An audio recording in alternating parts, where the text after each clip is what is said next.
नमस्ते दोस्तों, classic books bye audio पिटारा में आपका स्वागत है।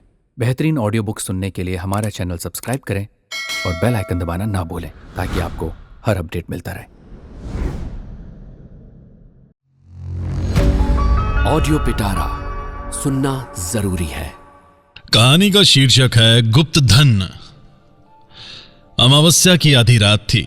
मृत्युंजय तांत्रिक मतानुसार अपनी प्राचीन देवी जयकाली की पूजा करने बैठा। पूजा समाप्त करके जब वह उठा तो निकटस्थ आम के बगीचे से प्रातःकाल का पहला कौवा बोला। मृत्युंजय ने पीछे घूमकर देखा, मंदिर का द्वार बंद था। तब उसने देवी के चरणों में एक बार माथा टेक कर उनका आसन सरकाया। आसन के नीचे से कटहल के काठ का एक बक्स बाहर निकला। जनेऊ में चाबी बांधी थी। वह चाबी लगाकर मृत्युंजय ने बक्स खोला। खोलते ही चौंक कर हाथ से माथा ठोंक लिया। मृत्युंजय का अंदर का बगीचा प्राचीर से घिरा था। उसी बाग के एक भाग में बड़े बड़े पेड़ों की छाया के अंधकार में एक छोटा सा मंदिर था। मंदिर में जयकाली की मूर्ति को छोड़कर और कुछ न था। उसमें केवल एक प्रवेश द्वार था। मृत्युंजय ने बक्स उठाकर बहुत देर तक हिला डुला कर देखा। मृत्युंजय के बक्स खोलने के पहले वह बंद ही था। किसी ने उसे तोड़ा ना था। मृत्युंजय ने कई बार प्रतिमा के चारों ओर चक्कर लगाकर टटोल कर देखा, कुछ भी नहीं मिला। उन्मत्त होकर मंदिर का दरवाजा खोल दिया। उस समय प्रभात की किरणें फूट रही थी। मंदिर के चारों ओर मृत्युंजय घूम घूम कर व्यर्थ की आशा में खोजते हुए चक्कर लगाने लगा। प्रभातकालीन आलोक जब प्रस्फुटित हो उठा तब वह बाहर के चंडी मंडप में आकर सिर पर हाथ रखे बैठकर सोचने लगा। सारी रात जागने के बाद श्रांत देह को थोड़ी सी झपकी आ गई। इसी समय हठात चौंक पड़ा। सुना, जय हो बाबा। प्रांगण में सामने एक जटाजूटधारी सन्यासी खड़े थे। मृत्युंजय ने भक्ति भाव से उनको प्रणाम किया। सन्यासी ने उसके सिर पर हाथ रखकर आशीर्वाद देते हुए कहा, बेटा, तुम मन में व्यर्थ शोक कर रहे हो। सुनकर मृत्युंजय को आश्चर्य हुआ। कहा, आप अंतर्यामी हैं, नहीं तो मेरा शोक किस प्रकार जान लिया? मैंने तो किसी से कुछ भी नहीं कहा। सन्यासी बोले, वत्स, मैं कहता हूं, तुम्हारा जो कुछ खो गया है उसके लिए तुम आनंद बनाओ, शोक मत करो। मृत्युंजय ने उनके पैर पकड़कर कहा, तब तो आप सभी कुछ जान गए हैं। किस तरह खो गया है, कहां जाकर फिर मिलेगा, ये जब तक ना बताएंगे मैं आपके चरण नहीं छोड़ूंगा।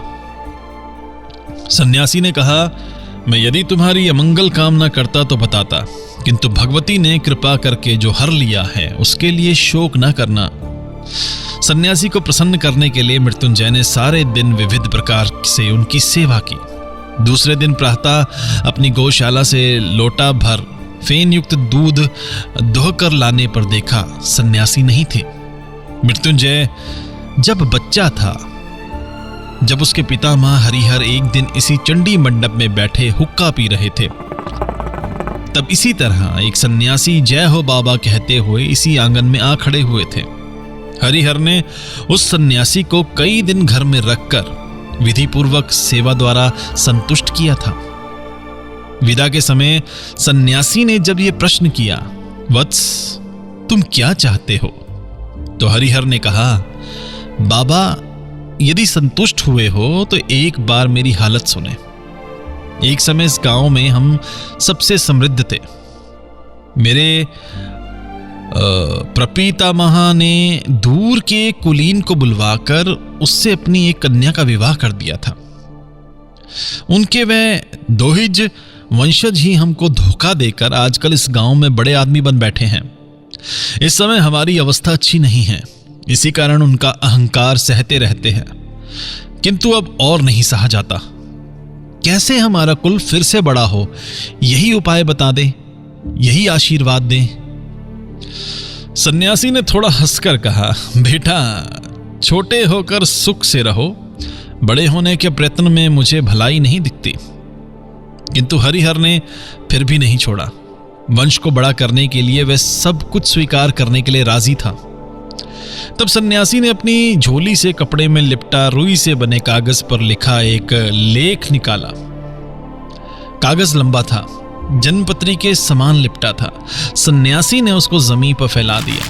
हरिहर ने देखा उसमें बने नाना प्रकार के चक्रों में अनेक प्रकार के सांकेतिक चिन्ह अंकित थे और सबके नीचे एक लंबी तुकबंदी लिखी हुई थी, जिसका आरंभ इस प्रकार था: पाए धरे साधा, रानाही दे राधा, शैशे दिलरा, पागोल छाड़ो पा, तेंतुल बटेर कोल, दक्षिण याओ चले, ईशान कोणे ईशानी, कहे दिलाम निशानी इत्यादि। हरिहर ने कहा, बाबा मैं तो कुछ भी नहीं समझा। सन्यासी बोले, पास रख लो, देवी की पूजा करो, उनके प्रसाद से तुम्हारे वंश में कोई ना कोई इस लिखावट को समझ लेगा। उस समय वह इतना ऐश्वर्य पाएगा जिसकी जगत में तुलना नहीं। हरिहर ने मिन्नत करके कहा, बाबा क्या समझाना देंगे? सन्यासी ने कहा, नहीं, साधना द्वारा समझना होगा। इसी समय हरिहर का छोटा भाई शंकर आ पहुंचा। उसको देखकर हरिहर ने चटपट लेख छिपाने की चेष्टा की। सन्यासी ने हंसकर कहा, बड़े होने के रास्ते का दुख अभी से शुरू हो गया, किंतु छिपाने की आवश्यकता नहीं है। कारण इसका रहस्य केवल एक ही व्यक्ति जान सकेगा। 1000 प्रयत्न करने पर भी और कोई उसे नहीं जान पाएगा। तुम में से वह व्यक्ति कौन है, ये कोई नहीं जानता। अतएव इसे सबके सामने निर्भय खोल कर रख सकते हो। सन्यासी चले गए, किंतु हरिहर उस कागज को छिपाकर रखे बिना ना रह सका। कहीं और कोई इसे लाभान्वित ना हो जाए, कहीं उसका छोटा भाई शंकर इसका फल भोग न कर ले, इसी आशंका से हरिहर ने इस कागज को कटहल के काट के एक बक्स में बंद करके अपनी आराध्य देवी जयकाली के आसन के नीचे छिपा दिया था। प्रत्येक अमावस्या की अर्धरात्रि को देवी की पूजा करके एक बार वह उस कागज को खोल कर देखता। काश देवी प्रसन्न होकर उसको अर्थ समझने की शक्ति दे दे। कुछ दिन से शंकर हरिहर से विनती करने लगा था, भैया एक बार अच्छी तरह मुझे वे कागज देख लेने दो ना। हरिहर ने कहा, धत पगले, वे कागज क्या आप धरा है? वह पाखंडी सन्यासी कागज में कुछ चील बिलोआ बनाकर झांसा दे गया था, मैंने उसे जला डाला। शंकर चुप रह गया। सहसा एक दिन शंकर घर में दिखाई नहीं दिया। उसके बाद से वह लापता रहा। हरिहर का सारा कामकाज नष्ट हो गया। गुप्त ऐश्वर्य का ध्यान वह क्षण भर के लिए भी भूल न सका। मृत्यु काल आ पहुंचने पर सन्यासी के दिए हुए उस कागज को वे अपने बड़े लड़के श्यामपद को दे गया। ये कागज पाने पर श्यामपद ने नौकरी छोड़ दी। जयकाली की पूजा और एकाग्रचित से इस लेख के पाठ की चर्चा में उसका संपूर्ण जीवन कैसे बीत गया इसका उसे पता भी न चला। मृत्युंजय श्यामापद का बड़ा लड़का था। पिता की मृत्यु के पश्चात वह सन्यासी के दिए इस गुप्त लेख का अधिकारी हुआ। उसकी अवस्था उत्तरोत्तर जितनी ही खराब होती जाती थी, उतने ही आग्रह से उस कागज के प्रति उसका सारा ध्यान एकाग्र होता जाता। तभी गत अमावस्या की रात को पूजा के पश्चात वह लेख नहीं दिखाई पड़ा। सन्यासी भी कहीं अंतर्धान हो गया। मृत्युंजय ने कहा, उस सन्यासी को छोड़ने से काम ना चलेगा, सारा पता उसी से मिलेगा। यह कहकर वह घर छोड़कर सन्यासी की खोज में निकला। 1 वर्ष रास्तों में घूमते ही बीत गया। गांव का नाम धारागोल था। वहां मोदी की दुकान पर बैठा मृत्युंजय तंबाकू पी रहा था और अन्यमनस्क भाव से अनेक बातें सोच रहा था। कुछ दूरी पर मैदान की बगल में एक सन्यासी जा रहा था। पहले तो मृत्युंजय का ध्यान उधर नहीं गया। थोड़ी देर बाद सहसा उसे लगा जो आदमी जा रहा था ये वही सन्यासी है। झटपट हुक्का रखकर मोदी को आश्चर्य में डाल एक दौड़ में वह दुकान से बाहर निकल गया, किंतु वह सन्यासी दिखाई नहीं दिया। उस समय संध्या का अंधेरा हो गया था। अपरिचित स्थान में वह सन्यासी की खोज करने कहां जाए ये निश्चय न कर पाया। लौटकर दुकान पर आकर मोदी से पूछा, ये जो सघन वन दिख रहा है वहां क्या है?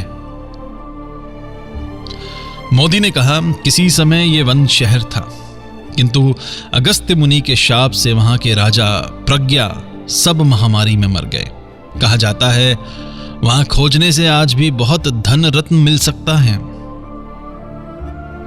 किंतु दिन दोपहरी में भी कोई उस वन में जाने का साहस नहीं कर पाता। जो गया वह फिर कभी नहीं लौटा। मृत्युंजय का मन चंचल हो उठा। सारी रात मोदी की दुकान में चटाई पर लेटा वह मच्छरों के मारे अपने अंगों को चपेटता रहा और उस वन की बात, सन्यासी की बात, उस खोए हुए लेख की बात सोचता रहा। बार बार पढ़ने के कारण वह लेख मृत्युंजय को प्राय कंठस्थ हो गया था, इसलिए अनिद्रा की इस अवस्था में उसके मस्तिष्क में बस यही घूम रहा था।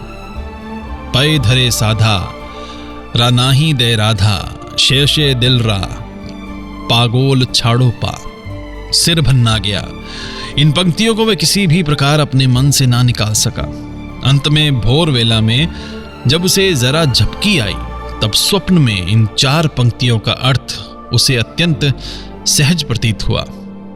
रा नाही दे राधा, अर्थात राधा का रा ना रहने से धा रह गया।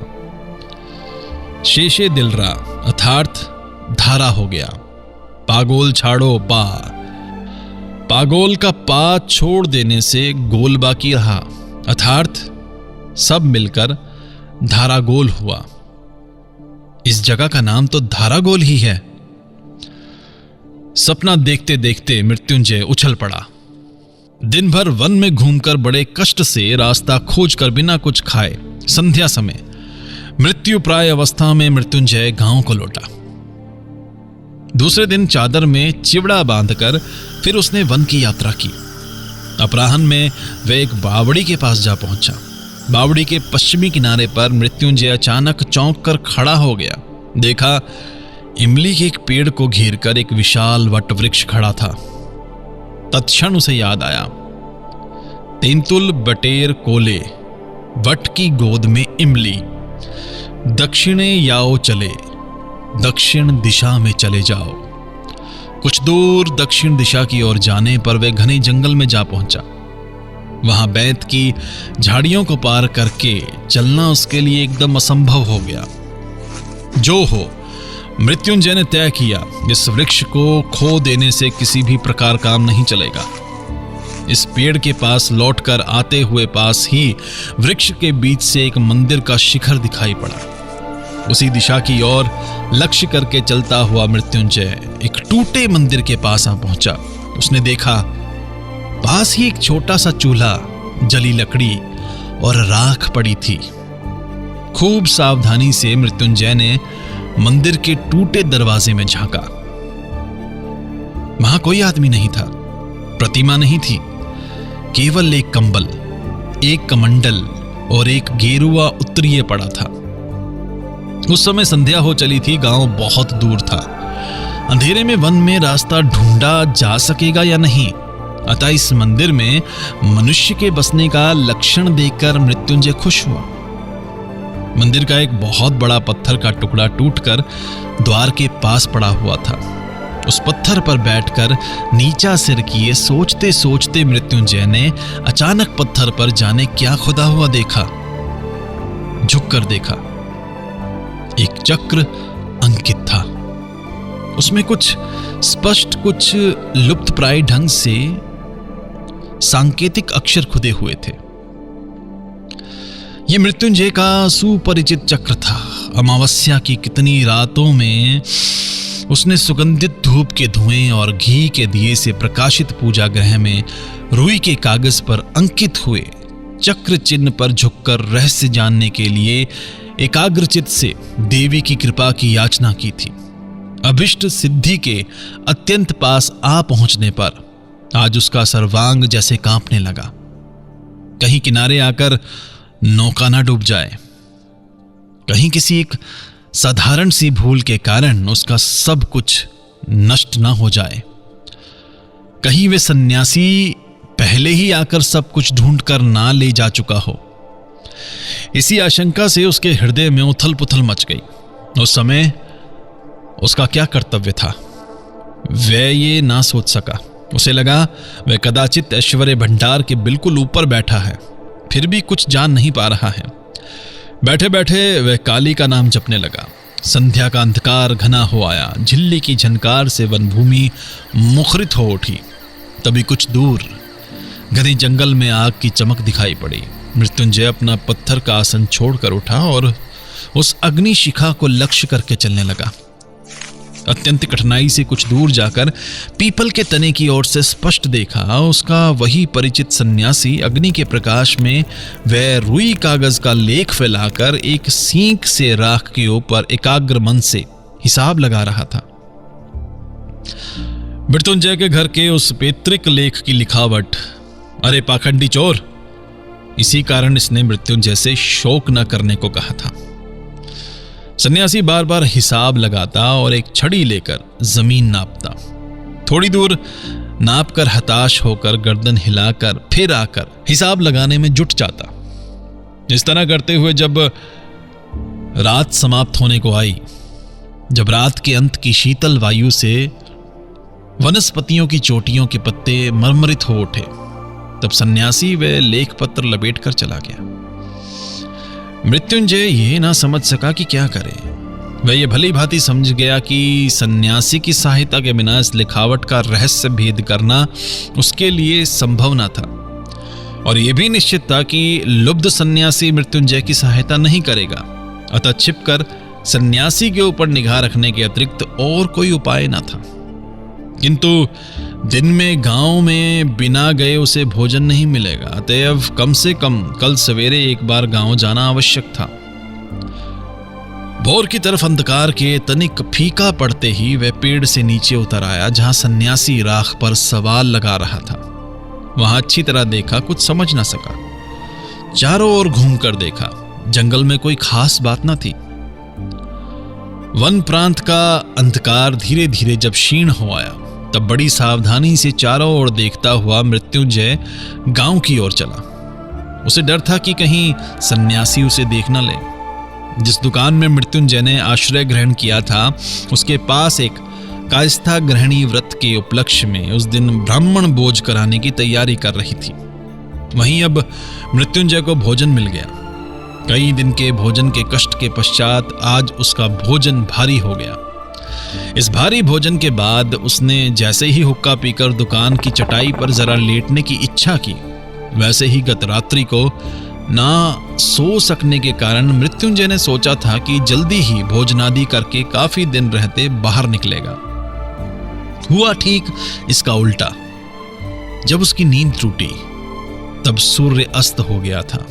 तो भी मृत्युंजय निरुत्साहित नहीं हुआ। अंधेरे में ही उसने वन में प्रवेश किया। देखते देखते रात घनीभूत हो आई। पेड़ों की छाया में निगाह काम नहीं देती थी। जंगल में रास्ता रुक गया। मृत्युंजय किस और कहां जा रहा था, इसका उसे कोई पता न चला। जब रात बीत गई, तब देखा कि सारी रात वह वन के किनारे एक ही जगह चक्कर काटता रहा था। कौओं का झुंड कांव कांव करता हुआ गांव की ओर उड़ चला। ये शब्द मृत्युंजय के कानों को व्यंग्यपूर्ण धिक्कार वाक्य जैसा लगा। गणना करने में बार बार भूल होती रही थी। वही भूल ठीक करते करते अंत में सन्यासी ने सुरंग का रास्ता ढूंढ लिया। मशाल लेकर वह सुरंग में घुसे। इस रपटीले रास्ते से कुछ दूर जाते ही सन्यासी ने देखा, सामने दीवार खड़ी थी। राह अवरुद्ध थी। कुछ भी ना समझ सके। हर जगह दीवार में लोहे के डंडे से ठोंक कर देखा। कहीं से पोली होने की आवाज ना आई, कहीं रंध्र नहीं। इसमें संदेह ना रहा कि वह रास्ता यहीं समाप्त हो गया था। फिर वही कागज खोला, सिर पर हाथ धरकर बैठे सोचने लगे। वे रात इसी तरह कट गई। दूसरे दिन गणना पूरी करके फिर सुरंग में प्रवेश किया। उस दिन गुप्त संकेत का अनुसरण करते हुए एक स्थान विशेष से पत्थर सरकाकर दूसरे रास्ते की खोज की। उस रास्ते पर चलते चलते फिर एक जगह रास्ता बंद हो गया। अंत में 5वीं रात सुरंग में प्रवेश करके सन्यासी बोल उठे, आज मुझे रास्ता मिल गया है। अब आज मुझसे कोई भूल ना होगी। रास्ता अत्यंत जटिल था। उसकी शाखाओं प्रशाखाओं का अंत ना था। कहीं ऐसा संकरा कि घुटनों के बल चढ़ना पड़ता। बड़ी सावधानी से मशाल लिए चलते चलते सन्यासी गोलाकार कमरे जैसे एक जगह में जा पहुंचे। कमरे के बीच में एक बड़ा सा कुआं था। मशाल की रोशनी में सन्यासी उसका तला न देख सके। कमरे की छत से लोहे की एक विशाल मोटी जंजीर कुएं में लटक रही थी। सन्यासी के प्राणपण से बलपूर्वक ठेलते ही इस जंजीर के थोड़ा सा हिलने मात्र से ठन करके एक शब्द कुएं के गहर से उठा और कमरा प्रतिध्वनित होने लगा। सन्यासी उच्च स्वर से चीख उठे, मिल गया। उनके चीखने के साथ ही कमरे की टूटी हुई दीवार से एक पत्थर खिसक कर गिरा और उसी के साथ साथ एक और कोई जीवित पदार्थ धम से गिरकर चीख उठा। सन्यासी इस आकस्मिक आवाज से चौंक पड़े और उनके हाथ से मशाल गिरकर बुझ गई। सन्यासी ने पूछा, तुम कौन हो? कोई उत्तर नहीं मिला। इस पर अंधेरे में टटोल कर देखने से उनका हाथ एक आदमी की देह से टकराया। उसको हिलाकर पूछा, तुम कौन? कोई उत्तर नहीं मिला। आदमी मूर्छित हो गया था। तब चकमक रगड़ रगड़ कर सन्यासी ने बड़ी मुश्किल से मशाल जलाई। इस बीच वह आदमी भी सचेत हो गया था और उठने का प्रयत्न करते हुए पीड़ा से आर्तनाद कर उठा। सन्यासी ने कहा, अरे ये तो मृत्युंजय है, तुम्हारी ऐसी मति क्यों हुई? मृत्युंजय बोला, बाबा माफ करो, भगवान ने मुझे दंड दिया है। पत्थर फेंक कर तुम्हें मारने जा रहा था, संभल नहीं सका, फिसल कर पत्थर सहित मैं गिर पड़ा, पैर अवश्य ही टूट गया होगा। सन्यासी ने कहा, मुझे मारने से तुम्हें क्या लाभ होता? मृत्युंजय ने कहा, तुम लाभ की बात पूछ रहे हो? तुम लोभ के मारे मेरे पूजा घर से लेख चुराकर इस सुरंग में घूमते फिर रहे हो। तुम चोर हो, तुम पाखंडी हो। मेरे पितामह को जिन सन्यासी ने लेख दिया था, उन्होंने कहा था कि हमारे ही वंश का कोई इस लेख के संकेत को समझ पाएगा। ये गुप्त ऐश्वर्य हमारे ही वंश का प्राप्य है, इसलिए मैं कई दिन से बिना खाए बिना सोए छाया के समान तुम्हारे पीछे घूमता रहा। आज जिस समय तुम चिल्लाए मिल गया तो मुझसे और नहीं रहा गया। मैं तुम्हारे पीछे आकर इसे गड्ढे में छिपा बैठा था। वहां से एक पत्थर सरकाकर तुमको मारने वाला था, किंतु शरीर दुर्बल था, जगह बहुत रपटीली थी, इसी से गिर पड़ा। इस समय तुम मुझे मार डालो तो वह भी अच्छा है। मैं यक्ष होकर इस धन की रक्षा करूंगा, किंतु तुम इसे ले नहीं पाओगे, किसी भी प्रकार नहीं। यदि लेने का यत्न करोगे तो मैं ब्राह्मण हूं, तुम्हें अभिशाप देकर इस कुएं में कूदकर आत्महत्या कर लूंगा। यह धन तुम्हारे लिए ब्राह्मण गौ के रक्त के समान होगा। इस धन का तुम कभी भी सुख से भोग न कर सकोगे। हमारे पिता पितामह इस धन पर पूर्ण ममता रखकर मरे हैं। इस धन का ध्याय करते करते हम दरिद्र हो गए हैं। इस धन की खोज में मैं घर में अनाथा स्त्री और छोटे बच्चे छोड़कर आहार निद्रा त्याग कर अभागे पागल के समान घट मैदानों में घूमता फिर रहा हूं। इस धन को तुम मेरे देखते कभी नहीं ले सकोगे। सन्यासी बोले, मृत्युंजय तो फिर सुनो, तुम्हें सारी बात सुनाता हूं। तुम जानते हो, तुम्हारे पितामह का एक छोटा सहोदर भाई था, उसका नाम था शंकर। मृत्युंजय ने कहा, हां, वे घर से लापता हो गए थे। सन्यासी ने कहा, मैं वही शंकर हूं। मृत्युंजय ने हताश होकर दीर्घ निश्वास छोड़ी। इतने दिन तक वह यह निश्चय किए बैठा था कि इस गुप्त धन पर एकमात्र उसी का अधिकार है। उसी के वंश के आत्मीय ने आकर यह अधिकार नष्ट कर दिया। शंकर ने कहा, सन्यासी से लेख पाने के बाद भैया ने उसे मुझसे छिपाने का पूरा यत्न किया था, किंतु वे जितना ही छिपाने लगे, मेरी उत्सुकता उतनी ही बढ़ने लगी। उन्होंने इस लेख को देवी के आसन के नीचे बक्स में छिपा कर रखा था। मुझे इसका पता लग गया और दूसरी चाबी बनवाकर प्रतिदिन थोड़ा थोड़ा करके लेख की प्रतिलिपि करने लगा। जिस दिन नकल समाप्त कर ली, उसी दिन मैं इस धन की खोज में घर छोड़कर बाहर निकल पड़ा। मेरे भी घर में अनाथा स्त्री और एक बच्चा था। आज उनमें से कोई नहीं बचा है। सन्यासी के दिए हुए इस लेख को कोई सन्यासी मुझे अवश्य समझा देगा। ये समझकर मैंने अनेक सन्यासियों की सेवा की। अनेक पखंडी सन्यासियों ने मेरे इस कागज का पता लगाकर इसे चुराने की कोशिश की। इस प्रकार एक के बाद एक कितने ही वर्ष बीत गए। मेरे मन को क्षण भर के लिए भी सुख नहीं मिला, शांति नहीं मिली। अंत में पूर्व जन्म में अर्जित पुण्य के प्रभाव से कुमायूं पर्वतों में बाबा स्वरूपानंद स्वामी का संग मिला। उन्होंने मुझसे कहा, बैठो, तृष्णा दूर करो, तभी विश्वव्यापी अक्षय संपदा अपने आप तुम्हें प्राप्त होगी। अंत में पूर्व जन्म में अर्जित पुण्य के प्रभाव से कुमायूं पर्वतों में बाबा स्वरूपानंद स्वामी का संग मिला। उन्होंने मुझसे कहा, बैठो, तृष्णा दूर करो, तभी विश्वव्यापी अक्षर संपदा अपने आप तुम्हें प्राप्त होगी। उन्होंने मेरे मन के ताप को शीतल कर दिया। उनकी कृपा से आकांक्षा का आलोक और धरती की श्यामलता मेरे लिए राज संपदा हो गई। एक दिन पर्वत की शिला के नीचे शीतकाल की संध्या के दिन परमहंस बाबा की धूनी में आग जल रही थी। उसी आग को अपना कागज समर्पित कर दिया। बाबा थोड़ा मुस्कुराए। उसे हंसी का अर्थ उस समय नहीं समझा था, आज समझा हूं। उन्होंने अवश्य मन ही मन कहा हो कि कागज को राख कर डालना आसान है, किंतु वासना इतनी जल्दी भस्मसात नहीं होती। कागज का जब कोई चिन्ह शेष ना रहा, तब जैसे मेरे मन के चारों ओर से एक नागपाश बंधन पूर्ण रूप से खुल गया हो। मुक्ति के अपूर्व आनंद से मेरा चित्त परिपूर्ण हो उठा। मैंने सोचा, मुझे कोई भय नहीं, जगत में मैं और कुछ नहीं चाहता। उसके कुछ समय बाद परमहंस बाबा का हाथ छूट गया। उनको बहुत ढूंढा, कहीं भी उन्हें देख ना सका। अब मैं सन्यासी होकर निरासक्त मन से विचरने लगा। अनेक वर्ष बीत गए। उस लेख की बात प्राय भूल ही गया था। इस बीच एक दिन धारागोल के इस जंगल में प्रवेश करके एक टूटे मंदिर में आश्रय ग्रहण किया। तो एक दिन रहते रहते देखा, मंदिर की भीत पर स्थान स्थान पर अनेक प्रकार के चिन्ह बने हुए थे। ये चिन्ह मेरे पूर्व परिचित थे। कभी बहुत दिनों तक जिसकी खोज में फिरा था, उसका सुराग मिल गया। इसमें मुझे संदेह न रहा। मैंने कहा, यहां अब रहना नहीं होगा, ये वन छोड़ चलो। किंतु छोड़कर जाना संभव नहीं हुआ। सोचा, देख ही क्यों ना लिया जाए, क्या है। कौतूहल को बिल्कुल शांत कर देना ही अच्छा है।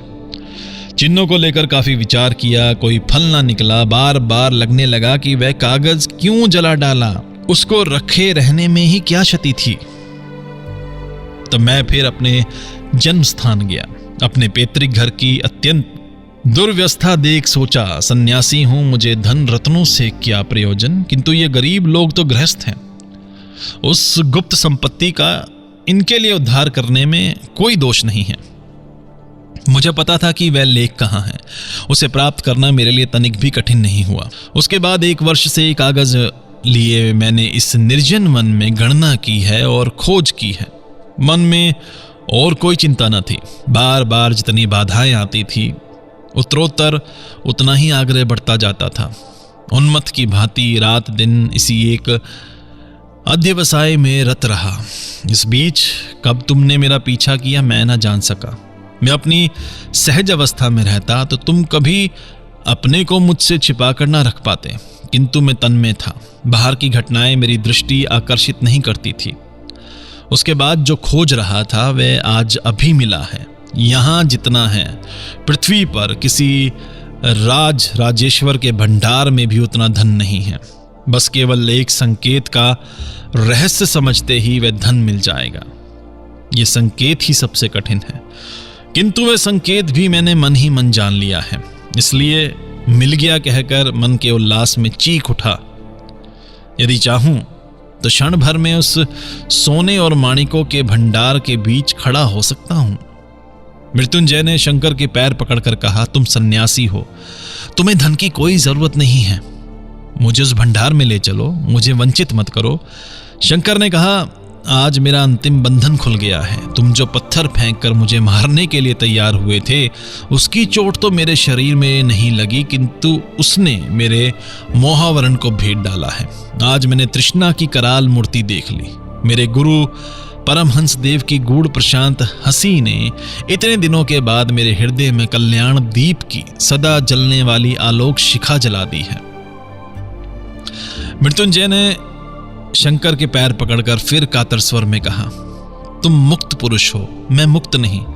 मैं मुक्ति नहीं चाहता, मुझे इस ऐश्वर्य से वंचित नहीं कर पाओगे। सन्यासी ने कहा, वत्स, तब तुम अपना ये लेख लो, यदि ना धन ढूंढ सको तो ढूंढ लो। इतना कहकर अपना डंडा और लेख मृत्युंजय के पास रखकर सन्यासी चले गए। मृत्युंजय ने कहा, मुझ पर दया करो, मुझे छोड़कर मत जाओ, मुझे दिखा दो। कोई उत्तर नहीं मिला। तो मृत्युंजय ने लाठी का सहारा लेकर हाथ से टटोलते हुए सुरंग से बाहर निकलने की चेष्टा की, किंतु रास्ता अत्यंत जटिल था। गोरख धंधे के समान बार बार रुकावटें आने लगी। अंत में घूमते घूमते थक कर एक जगह लेट गया और नींद आते देर नहीं हुई। नींद से जब जगा तब रात थी या दिन या कितना समय था, ये जानने का कोई उपाय न था। खूब भूख लगने पर मृत्युंजय ने चादर के कोने में बंधा चिवड़ा खोलकर खा लिया। उसके बाद फिर एक बार हाथ से टटोलकर सुरंग से बाहर निकलने का रास्ता खोजने लगा। अनेक जगह रुकावट मिलने के कारण बैठ गया। तब चिल्लाकर पुकारा, हे सन्यासी, तुम कहां हो? उसकी वह पुकार सुरंग की समस्त शाखा प्रशाखाओं से बार बार प्रतिध्वनित होने लगी। थोड़ी दूर से उत्तर आया, मैं तुम्हारे पास ही हूं, क्या चाहते हो, बोलो। मृत्युंजय ने दीन स्वर में कहा, धन कहां है, दया करके मुझे दिखा दो। फिर कोई उत्तर ना मिला। मृत्युंजय ने बारंबार पुकारा, कोई उत्तर नहीं मिला। दंड प्रहरों द्वारा अविभक्त पृथ्वी की इस चिररात्रि में मृत्युंजय और एक बार सो लिया। नींद से फिर उसी अंधकार में वह जागा। चिल्लाकर पुकारा, जी हो क्या? पास से ही उत्तर मिला, यही हूं, क्या चाहते हो? मृत्युंजय ने कहा, मैं और कुछ नहीं चाहता, इस सुरंग से मेरा उद्धार करके ले चलो। सन्यासी ने प्रश्न किया, तुम धन नहीं चाहते? मृत्युंजय ने कहा, नहीं चाहता। तभी चकमक रगड़ने का शब्द हुआ और कुछ देर बाद बत्ती जल गई। सन्यासी ने कहा, तो फिर आओ मृत्युंजय, इस सुरंग से बाहर चले। मृत्युंजय ने दयनीय स्वर में कहा, बाबा, क्या सब कुछ बिल्कुल व्यर्थ जाएगा? इतने कष्ट के बाद भी क्या धन नहीं मिलेगा? उसी क्षण बत्ती बुझ गई। मृत्युंजय बोला, तुम कितने निष्ठुर हो, और ये कहकर वहीं बैठकर सोने लगा। समय का कोई हिसाब न था, अंधकार का कोई अंत न था। मृत्युंजय को इच्छा हुई कि अपने तन मन के सारे बल से इस अंधकार को फोड़कर चूर्ण कर डाले। प्रकाश, आकाश और विश्व सौंदर्य की विचित्रता के लिए उसके प्राण व्याकुल हो उठे। बोला, है सन्यासी, निष्ठुर सन्यासी, मैं धन नहीं चाहता, मेरा उद्धार करो। सन्यासी ने कहा, धन नहीं चाहते तो फिर मेरा हाथ पकड़ो, मेरे साथ चलो। इस बार बत्ती नहीं जली। एक हाथ में लाठी और एक हाथ में सन्यासी का उत्तरीय पकड़कर मृत्युंजय धीरे धीरे चलने लगा। बहुत देर तक कई टेढ़े मेढ़े रास्तों में खूब घूम फिरकर एक जगह आकर सन्यासी ने कहा, खड़े रहो। मृत्युंजय खड़ा रहा। उसके पश्चात मोर्चा लगे लोहे के एक दरवाजे के खुलने का भयंकर शब्द सुनाई दिया। सन्यासी ने मृत्युंजय का हाथ पकड़कर कहा, आओ। मृत्युंजय ने आगे बढ़कर जैसे किसी कमरे में प्रवेश किया, तब फिर चकमक रगड़ने का शब्द सुनाई दिया। कुछ देर बाद जब मशाल जल गई, तब यह कैसा अद्भुत दृश्य! चारों ओर दीवारों पर पृथ्वी के गर्भ में रुद्र प्रखर सूर्यलोक पुंज के समान तह पर तह सोने का मोटा मोटा पत्थर मड़ा हुआ था। मृत्युंजय की आंखें चमकने लगी। वे पागल की भांति बोल उठा, यह सोना मेरा है, इसे मैं किसी भी प्रकार छोड़कर नहीं जा सकता। सन्यासी ने कहा, अच्छा, छोड़कर मत जाना। ये मशाल रही और वह सत्तू चिवड़ा और एक बड़े लोटे में जल रखे जाता हूं। देखते देखते सन्यासी बाहर चले गए और उस स्वर्ण भंडार के लोहे के दरवाजे के किवाड़ बंद हो गए।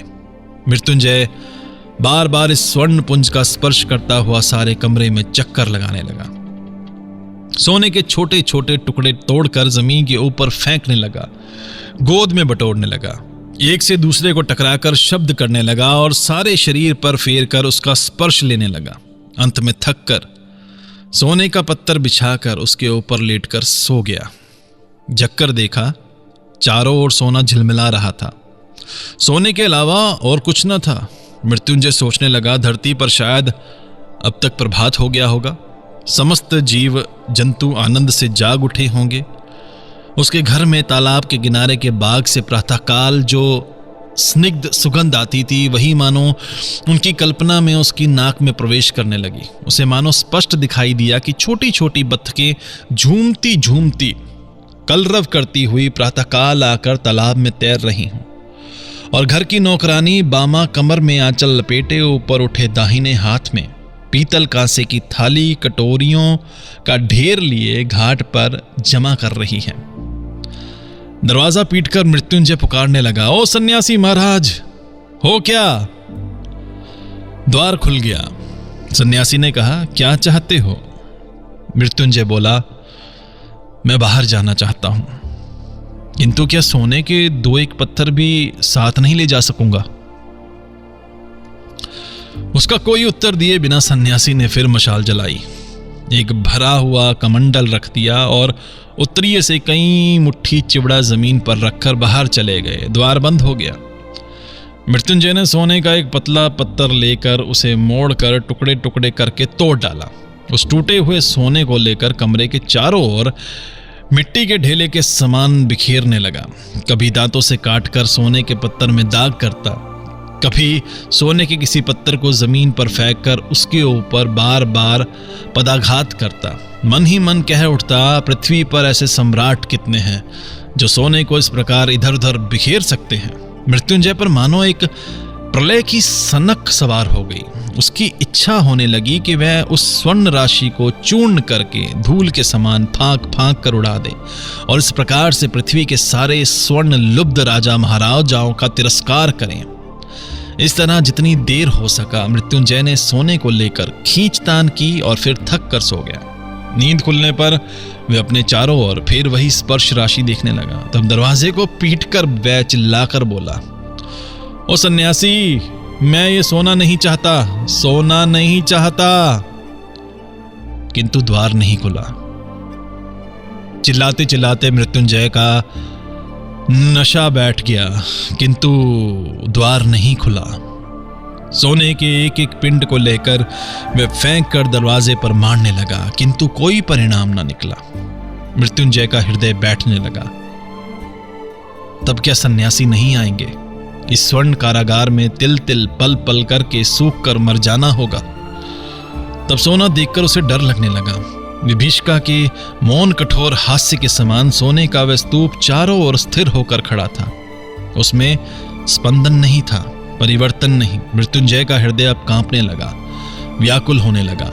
उसके साथ उनका कोई संपर्क नहीं था, वेदना का कोई संबंध न था। सोने के ये पिंड न प्रकाश चाहते थे, न आकाश, न वायु, न प्राण, न मुक्ति। ये इस चिर अंधकार में चिरकाल से उज्जवल रहकर कठोर होकर स्थिर होकर पड़े थे। पृथ्वी पर अब गोधुली वेला होगी। आहा, गोधुली का वह सुनहलापन क्षण भर के लिए आंखों को शीतल करके अंधकार प्रांत में रोकर विदा लेता है। उसके पश्चात कुटिया के आंगन में संध्या तारा निर्निमेष दृष्टि से देखने लगता है।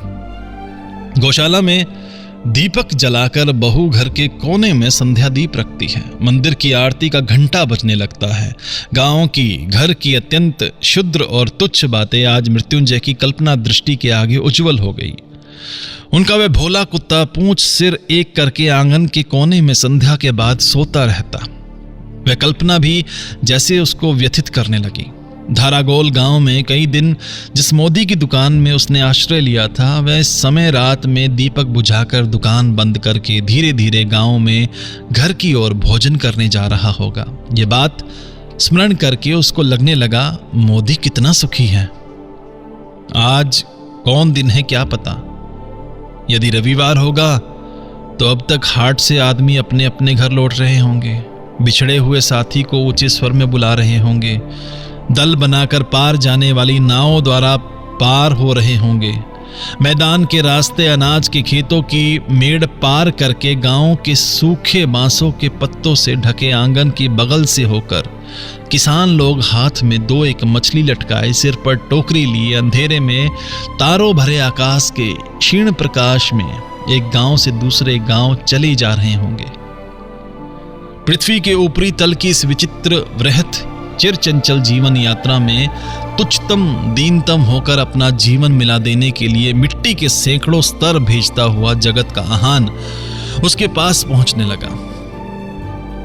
वह जीवन, वह आकाश पृथ्वी के संपूर्ण मणि माणिक्यों से उसे अधिक मूल्यवान प्रतीत होने लगा। उसको लगने लगा केवल क्षण माणिक्यों से उसे अधिक मूल्यवान प्रतीत होने लगा।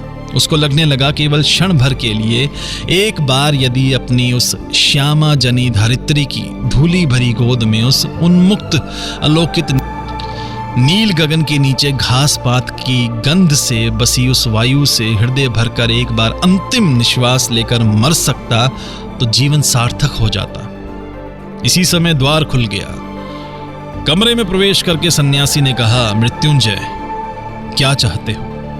वह बोल उठा, मैं और कुछ नहीं चाहता। मैं सुरंग से, अंधकार से, गोरख धंधे से, इस सोने के कारागार से बाहर निकलना चाहता हूं।